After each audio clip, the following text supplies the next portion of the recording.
Hi all ഇന്ന് ഞാൻ കാണിക്കുന്നത് വേറെ ഒരു വൺ പോട്ട് റെസിപ്പിയാണ് സാമ്പാർ റൈസ്. ഇത് യൂഷ്വൽ വൺ തന്നെ ബട്ട് ഒരു സ്ലൈറ്റ് വേരിയേഷൻ. ആദ്യം അര കപ്പ് പച്ചരി, കാൽ കപ്പ് ചെറുപയറും ദാലും ഒരു കുറച്ച് നേരം ഒരു 1 hour സോക്ക് ചെയ്യണം. പിന്നെ ഞാൻ മസാല അരയ്ക്കാനുള്ളത് ഞാൻ കാണിക്കാം. തേങ്ങ, പിന്നെ കറി ലീഫ് ആൻഡ് സാമ്പാർ പൗഡർ. ഇത് ഞാൻ വീട്ടിലുണ്ടാക്കിയ സാമ്പാർ പൗഡറാണ്. അതില്ലെങ്കിൽ നോർമൽ കടയിൽ മേടിക്കുന്നതും ഇടാം. പിന്നെ അല്ലെങ്കിൽ സാമ്പാർ മസാല നമ്മൾ വീട്ടിൽ അരയ്ക്കല്ലോ, അതും യൂസ് ചെയ്യാം. പിന്നെ ഇതൊക്കെ തേങ്ങ ഇത്തിരി വതക്കിയിട്ട് അതൊന്ന് മിക്സിയിൽ ബൗളിലിട്ടിട്ട് അതൊന്ന് അരയ്ക്കണം.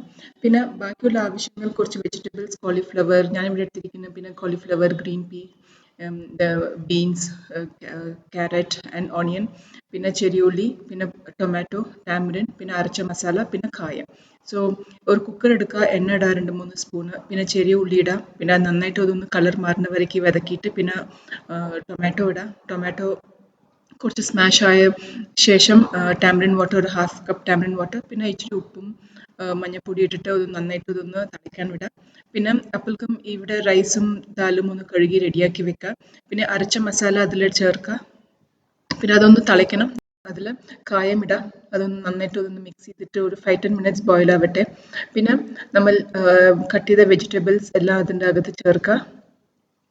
പിന്നെ അത് നന്നായിട്ടൊന്ന് മിക്സ് ചെയ്യുക. പിന്നെ നമ്മൾ കഴുകി വെച്ച അരിയും പരിപ്പും ഒക്കെ അതിൽ ഇട്ടിട്ട് നന്നായിട്ട് അതൊന്ന് മിക്സ് ചെയ്യുക.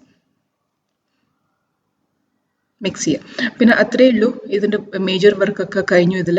പിന്നെ കുക്കർ മൂടി വെച്ചിട്ട് വിസിലിട്ടിട്ട് ഒരു 3-4 വിസിൽ സിമ്മിലാക്കിയിട്ട് 3-4 വിസിൽ കഴിഞ്ഞു.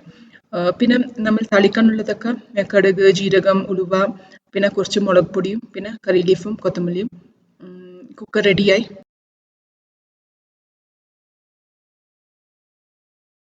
വേറെ ഒരു ചീഞ്ചട്ടിയോ കടുക്, ജീരകം, ഉലുവ, പിന്നെ വറ്റൽമുളക്, പിന്നെ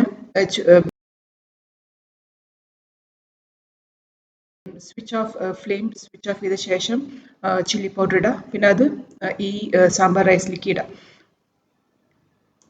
എന്നിട്ട് നന്നായിട്ട് മിക്സ് ചെയ്യുക. പിന്നെ കറി ലീഫും കൊത്തമല്ലിയും ഇടാം. സോ ഇതിന് ഇപ്പോൾ പ്രത്യേകം സൈഡ് ഡിഷൊന്നും ആവശ്യമില്ല. എല്ലാ വെജിറ്റബിളും മസാലകളും പിന്നെ പരിപ്പൊക്കെ ഉണ്ടല്ലോ. അതുകൊണ്ട് ഇത് വേണമെങ്കിൽ പപ്പടം അല്ലെങ്കിൽ ഫ്രൈംസ് കുട്ടി കഴിക്കാം. ഈ വീഡിയോ എല്ലാവർക്കും ഇഷ്ടമായി വിചാരിക്കുന്നു. Thank you.